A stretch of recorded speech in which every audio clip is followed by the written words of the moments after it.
civilmedia.mk. Слободно, независно, отворено. Оваа стратегија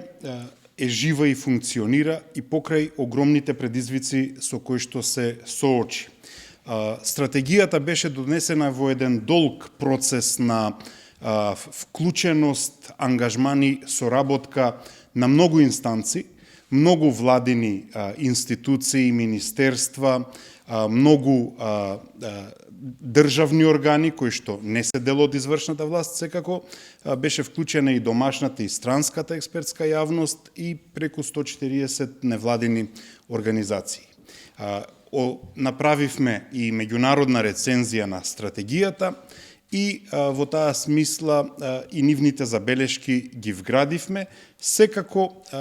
да добиеме документ кој што ќе ги опфати сите аспекти за оваа тема. Значи, прво треба да се каже дека стратегијата едно општество одговара на проблемите кои што беа воочени во долг низ на години. Состојбите со мултикултурализмот во Македонија, состојбите со поделеноста на општеството, некомуникацијата, затварањето во етнички ровови, говорот на омраза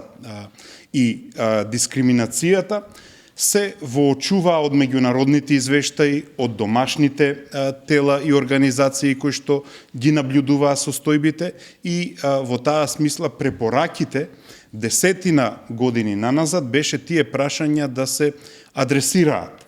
Во таа смисла, токму сублимирајќи ги сите тие препораки од разните извештаи и констатации, значи владата реши да ги адресира прашањата. Така што сакам да кажам дека оваа стратегија не е хир или не е изборен трик или не е ниша на само една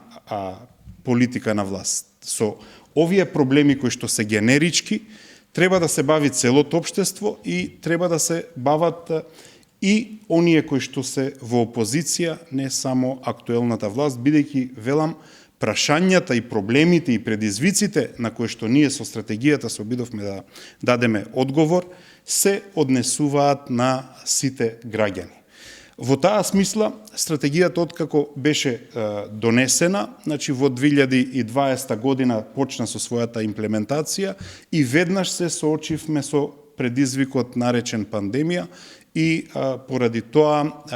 неможноста дел од активностите да се остваруваат, проблемите на имплементација, кратењето на средствата, затоа што нели се јави недостаток, меѓутоа и потреба од интервентни средства и во таа смисла и сите ограничувања што беа наметнати. Ни се случија тогаш во средината на 2020 и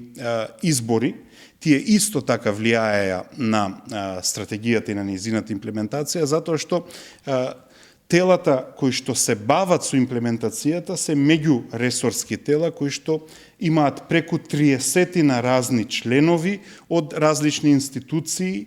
и секоја промена на власт значи и промена на тие позиции, односно на носителите на функциите кои што членуваат. Така што всушност, во таа смисла, 2020 постигнавме многу, но многу од работите имаше потреба да се репрограмираат во следните 2 години. 2021 е година на да речеме, на консолидација. Имавме мирна година, за среќа имавме и пандемиска година која што не беше толку рестриктивна и двете тела кои што се грижат за имплементација редовно се среќаваат, се остваруваат активностите, а оние кои што не беа завршени или кои што мораа да се стават во нова временска рамка, се ставија во нова временска рамка. Така што ние известуваме во многу области постигнувања кои што се направени, активности кои што се завршени, но уште побитно, нели, она што заради низа активности и рокови на планирање се пренасочија во 2022 и нашите очекувања се сега повторно, доколку пандемијата или енергетската или финансиската криза повторно не ни дојде како наметнат надворешен фактор, дека ние со стратегијата ќе завршиме во 2022 онака како што сме ја планирале и во таа смисла, нели, пак велам, мултиресорски и голем број на тимови и поединци вклучени работат на имплементација на активностите. Еве ве замолувам сите препораки, сите сублимни искажувања да бидат доставени до телото за имплементација. Ние ќе ги разгледаме на нашите состаноци, ќе ги адресираме тие проблеми. Се разбира, за многу од искажаните и проблеми и ризици и недостатоци сме и самите свесни и наша задача е да ги примениме, да ги искористиме како научени лекции и да ги подобриме нашите тактики. Така што во таа смисла, еве, Цивил е на некој начин и пионер во она што сега следува како наш процес, а тоа е да ние почнеме со граѓанскиот сектор и со јавноста на истиот инклузивен начин на кој што ја градевме стратегијата, да ги споделиме во еден процес во соработка со граѓанскиот сектор, но и со локалните самоуправи, да ги споделиме и да продискутираме и за резултатите и за искуствата од имплементацијата, до каде сме и што сме. Така што еден од процесите кој што ќе се случува во следната година е процесот на утврдување на постигнатото и што ни останува за иднина или што не се остварило и зошто и негово репрограмирање. Другиот процес кој што е битен е, се разбира, креирање на вториот стратешки циклус во однос на едното општество и во таа смисла сите овие практични искуства треба да најдат своја реализација во еден план на активности кој што ќе биде реалистичен, но и амбициозен, но и остварлив и ќе ги отстранува предизвиците и ризиците, но истовремено треба да видиме што ќе правиме со концептот едно општество. Секако дека тој треба да ги понатаму да го гради заедништвото во земјата. Тоа треба да донесе подобра редистрибуција на ресурсите кои што се секако ограничени, но и да им овозможи на луѓето кои што се обединуваат во заедници, кои што создаваат идентитети, кои што создаваат заедништво, кои што создаваат разлики и понатаму да продолжат тоа да го прават и да бидат сигурни дека правата врз база на нивното заедништво и обстојување во општеството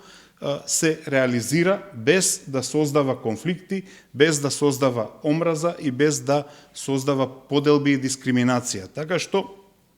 концептот секако треба да ги вклучи помалите заедници, етничките заедници, меѓутоа и сите други заедници во различните области. Правата на луѓето со попреченост, правата на ранливите категории, правата на сите оние кои што се чувствуваат исклучени од одреден систем. Во таа смисла, правата на луѓето кои што живеат во рурални заедници, го спомена Љулзиме, е битно. Правата на независниот културен сектор во однос на институционалниот сектор е битно, така што постојат многу начини на кои што луѓето се осеќаат дискриминирани. Тоа ние со стратегијата и тоа ние со концептот едно општество треба да го адресираме. Така што очекувам јас дека развојот на концептот ќе не донесе до тоа, а секако, бидејќи 2022 е година кога ќе има и нова влада, ќе има имплементација завршна на стратегијата и создавање на нов циклус на стратегијата, очекувам дека ќе биде и интензивна, и динамична, и во таа смисла ќе изврши и популаризирање на концептот. И ако мене ме прашате, јас мислам дека свеста за постоење на потребата за заедништво и живење се гледа и дека во таа смисла, повторно, мерете ги случувањата со фудбалскиот тим или мерете ги случувањата со Евровизија или со другите најпопуларни и најмасовни форми на заеднички и општествен живот, каде што граѓаните ја искажуваат својата припадност, ќе видите дека е подобро од порано и во таа смисла мораме и да продолжиме. civilmedia.mk. Слободно, независно, отворено.